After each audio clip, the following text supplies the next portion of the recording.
Welcome back to the City Current Show. I'm your host, Jeremy Park. We're always honored to bring you inspiring stories of individuals and organizations making a difference and powering the good. And we also love talking about how to make a difference and help nonprofits, aka social impact organizations. We're honored to have with us Dr. Deb Macfarlan, Enright, and Ellyn Jansen, co-founders of Leadership After Dark. How are you two doing? Jeremy, it's a thrill to be with you and to be in your company and City Current so we can talk a little bit about how we hope to impact the community. Yeah, Jeremy, thank you so much for having us. We're very excited to be with you today, and we look forward to some great conversation here. Absolutely. Well, you two are helping companies, helping individuals, employees to be equipped and empowered to be able to make a difference. And so we'll talk all about Leadership After Dark. Deb, we've had you on Changemakers before, so people have had a chance to hear a little bit of your story and background, but give us some background on, for the two of you, how you got together and decided to launch Leadership After Dark. It's a great story about serendipity and timing and just having great conversations with people you may not have worked with. So we may or may not have been sharing an adult beverage and may or may not have been somewhat commiserating about perhaps a board experience or how we longed for experiences we may have had in the past. And we got to thinking about, well, it's not just us. And we know that the board is essential, right, for the impact and the level of impact for social impact organizations, aka nonprofits. And so we thought, well, is there a space? Is there something that the years of expertise and experience, both in the business world, in the social impact sector as consultants, but also as board members, that we can begin to give back? And so all of a sudden we just went, so leadership as we know it usually is a 9 to 5. But this kind of leadership is more of 5 to 9 or after dark, after work.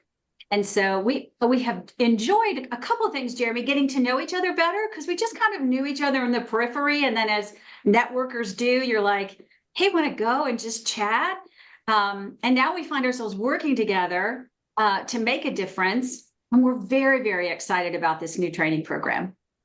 So, Ellyn, give us a little bit of an elevator pitch for how you describe Leadership After Dark. Well, Leadership After Dark is a little bit different approach, right? There are training programs out there for people who are interested in being board members individually. But we thought we really need to take an approach where we can reach more people.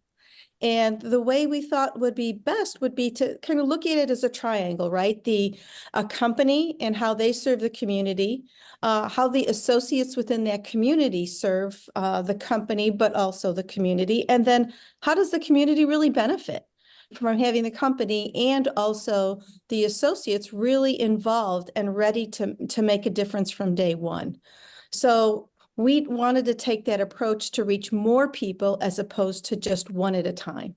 And we think Leadership After Dark and the program that we've put together, we believe addresses that. Yeah, and I think when you look at a cohort model going into an organization and saying, hey, we want to equip your team to go and serve, and the leadership skills, the confidence, all of those things that are a product of serving with the community and a social impact organization, all of those benefits come back in to benefit a company. And so when you look at the powerful ability to transform the employees and to equip and empower them to go and serve on these boards and to be more successful, it helps the nonprofits, the social impact organizations, it helps the community, and it also helps the company. So carry that into what makes your approach different, like that cohort model, like working within the organization. But Deb, carry that into what makes your approach different. Oh, I love how this conversation is going. Thanks, Jeremy. So, we know that companies work very hard on their mission, vision, and core values, particularly as it relates to their philanthropic footprint.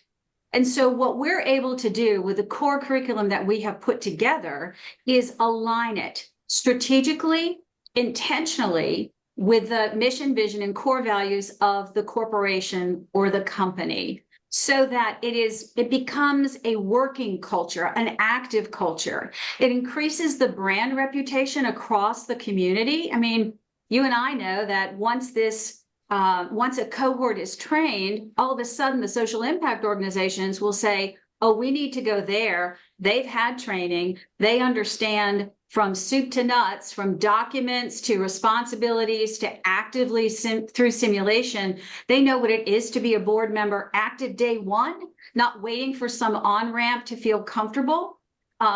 And so we know that's going to be helpful. We also know that now you have a cohort of experts within your own company. So within the walls, somebody comes and solicits, could you want to sponsor a gift, and that person who may be in community engagement now has 10 to 12 people who they can go, can you tell me anything about this organization, or how do I find out more?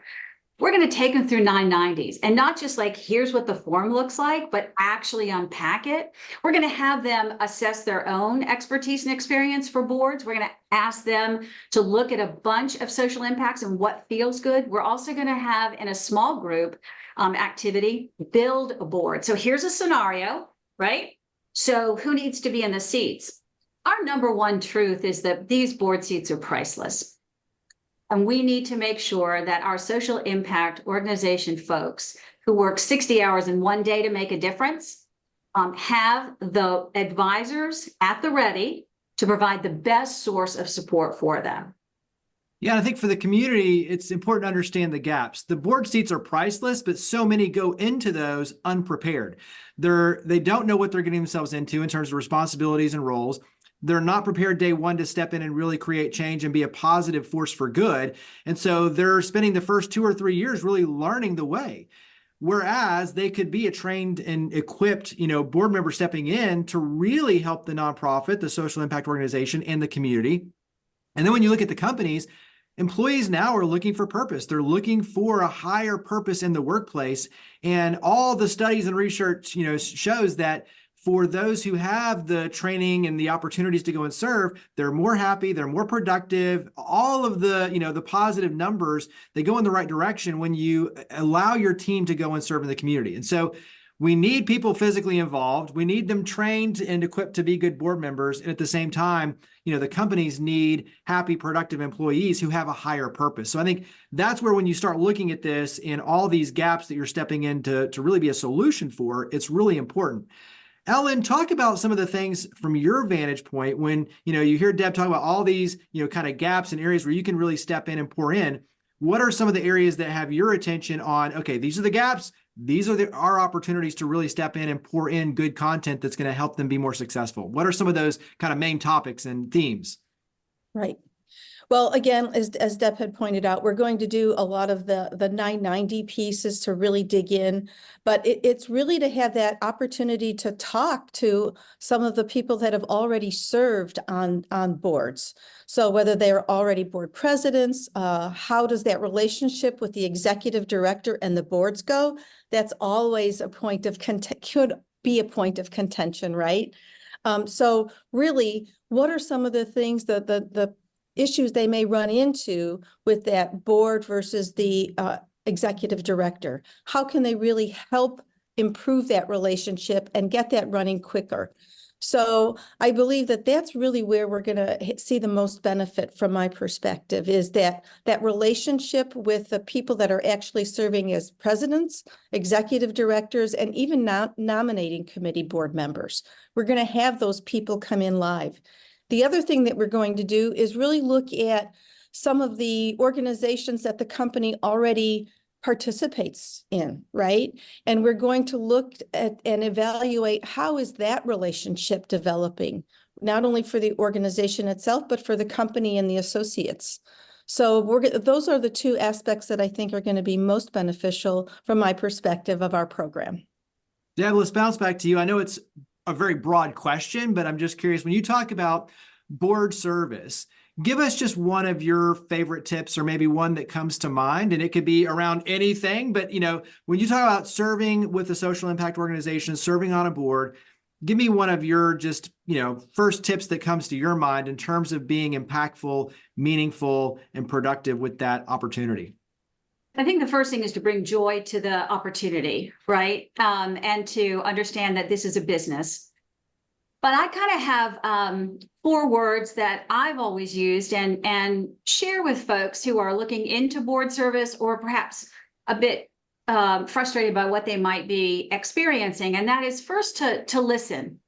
To listen to the dynamics of the board itself and the executive committee or the executive team, to learn as much as possible. Sometimes folks in a report aren't necessarily telling you what they may need most in terms of support. So listen, figure out then and look around where your expertise experience may be needed more urgently or over time, and then lean in. And that I see as a two-way street.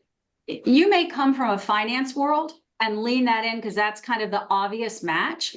But as you serve on the board, there may be things you want to learn. You may want to learn about development. You may want to learn about HR.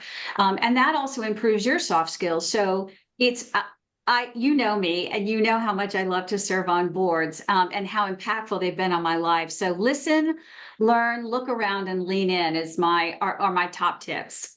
Yeah, and as you're saying that, it dawned on me, I'm one of those that I like to play to my strengths, where it's like marketing, communications. I step in on those sort of committees where there's that sort of gap. I have a friend who's a director of marketing. He's like, I do marketing all day. I want to do like finance and I want to do operations. And he's like, put me in those because I want it as a challenge, not necessarily to play to my strengths. And so it's funny how just different people, but that goes back to what do you want out of it? So what sort of joy you want while serving. So Ellyn, what would you add to that? I know it's once again broad, but what would you add to that in terms of just a top tip that comes to mind to be the most successful with the board service and board opportunity?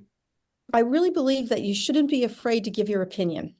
Don't follow the crowd. Really look at what is the purpose of the organization and are you really following that purpose? I see a lot of people when they join boards want to sit in the background. They want to participate by saying yes a lot when they might not be the best answer to say yes. So I think don't be afraid to have your voice heard and very authentically. Deb, talk about then next steps. So for individuals, for companies who are saying, wow, this sounds great. I want to learn more. I want to, obviously be, educated on board service. If I haven't served or I need some help and I want to be better equipped, even though I'm serving, and I can always, learn more and be more successful and be more productive and be more of value. So for those who are listening and say, hey, I want to learn more about Leadership After Dark, talk about the process, talk about next steps. So we are very excited that we've been asking similar questions to people in focus groups and interviews, and the response has been, yeah, tell me more. And so we look to, in the spring, to host a first cohort that will be more from the community. Our model truly is to go internally in corporations. We feel that, as Ellyn said eloquently at the beginning, serves more. But we also know that there are folks out there who may be very interested, who may not get necessarily access or a chance. So we will host a cohort in the spring, so they can simply reach out to either of us through LinkedIn, on our LinkedIn pages, through our companies. I think this helps me bring up an essential component that I have to tip my hat to Ellyn for including this in our thinking. Sometimes many folks think that there might be a traditional kind of person who may be on a board. And we may think that leans, to your point, into somebody who's in sales, somebody who's in marketing, somebody who's in development. But our program, and that's why we think internally it's so helpful, nobody has to leave the job, it can be done right on site, et cetera. Those conversations will be a ripple effect throughout the company. But we know forward-facing people are usually the first asked. But we have, in our conversations over the last several months, have realized that those who serve the back of the house in a company are itching, aching, excited to be a part of this program so that they have the chance as well. And so we're very excited about that. I think that's just a really important component. And Ellyn really is the driving force of that. So she may even want to speak to that, Jeremy. Yeah. Ellyn, what would you add? I think that is one of the keys, right? Our program is looking at not only interdepartmental people that may not be able to be front and center all the time, but also intergenerational, right? People who may have been with a company a long time, never had an opportunity to serve and want to go out there. So they need to learn that. And also it's, let's say, hierarchical, right? So you may have some officers of the company with people that may be managers of the company. So you're going to get a lot of integration within the company, which I think is going to be very beneficial for everybody from a lot of different perspectives. Yeah, and I think it goes back to for the community, right? It's a diverse tapestry of individuals and experiences and socioeconomic levels and religions and like all of those things. And so that's what you want your boards to be too. And I think everyone needs to be able to go and serve and to be fueled by that fire of service and purpose. And so I love the fact that you're being very intentional to include everyone, not just those who necessarily are front and center as kind of the marketing and the sales and those who are necessarily outward facing off the bat. So I think everyone deserves to have that same purpose and fire fuel them and to be able to give back in big, meaningful ways. So carry that into, mention your email, LinkedIn. Where do we go to learn more and get involved with Leadership After Dark? You can certainly go to our own web pages. So the Macfarlan group, and I'll let Ellyn also give that information, but I'm real simple, like Deb M. Enright at gmail.com. And let us know. We are putting the cohort together. So reach out, or if you know somebody, or there's any way that you folks can carry our message forward, we'd be really, really appreciative. Ellyn, go ahead and mention yours as well. You can reach me at Ellyn, ELLYN, at OCOOEDGE, OCOOEDGE.com. Well, Dr. Deb Macfarlan Enright, Ellyn Jansen, thank you for all you do. Excited about Leadership After Dark. Thank you for coming on the show. We really appreciate it. Thank you so much. Higginbotham Insurance and Financial Services is proud to power the City Current Show. We're a people-first company that protects what matters most, the families, businesses, and trailblazers that keep our community going. As one of the nation's top independent insurance firms, Higginbotham is a single-source solution for business insurance, employee benefits, HR services, and personal insurance that's customized for you.